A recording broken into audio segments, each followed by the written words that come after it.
ചക്കരെ ഇവളോട് പ്രത്യേകം പറഞ്ഞേക്കണം നമ്മളുടെ ഫാഷൻ പരേഡൊന്നും ഇവിടെ നടക്കില്ല. അവളോടൊരു വേഷവും. With due respect, sir.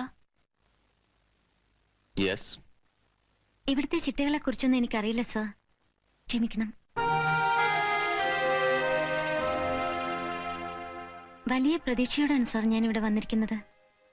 ദയവായി എന്നെ നിരാശപ്പെടുത്തരുത്. You are a Malayali? Yes sir. പിന്നെ ഈ ശ്രദ്ധ കൗൾ? അച്ഛൻ സിദ്ധാർത്ഥ് കൗൾ കശ്മീരി, അമ്മ മേരിക്കുട്ടി ചെങ്ങന്നൂർക്കാരി. രണ്ടുപേരും military doctors. Love marriage. Kashmir versus Kerala. KK express. മതി, യു ക്യാൻ ഗോ.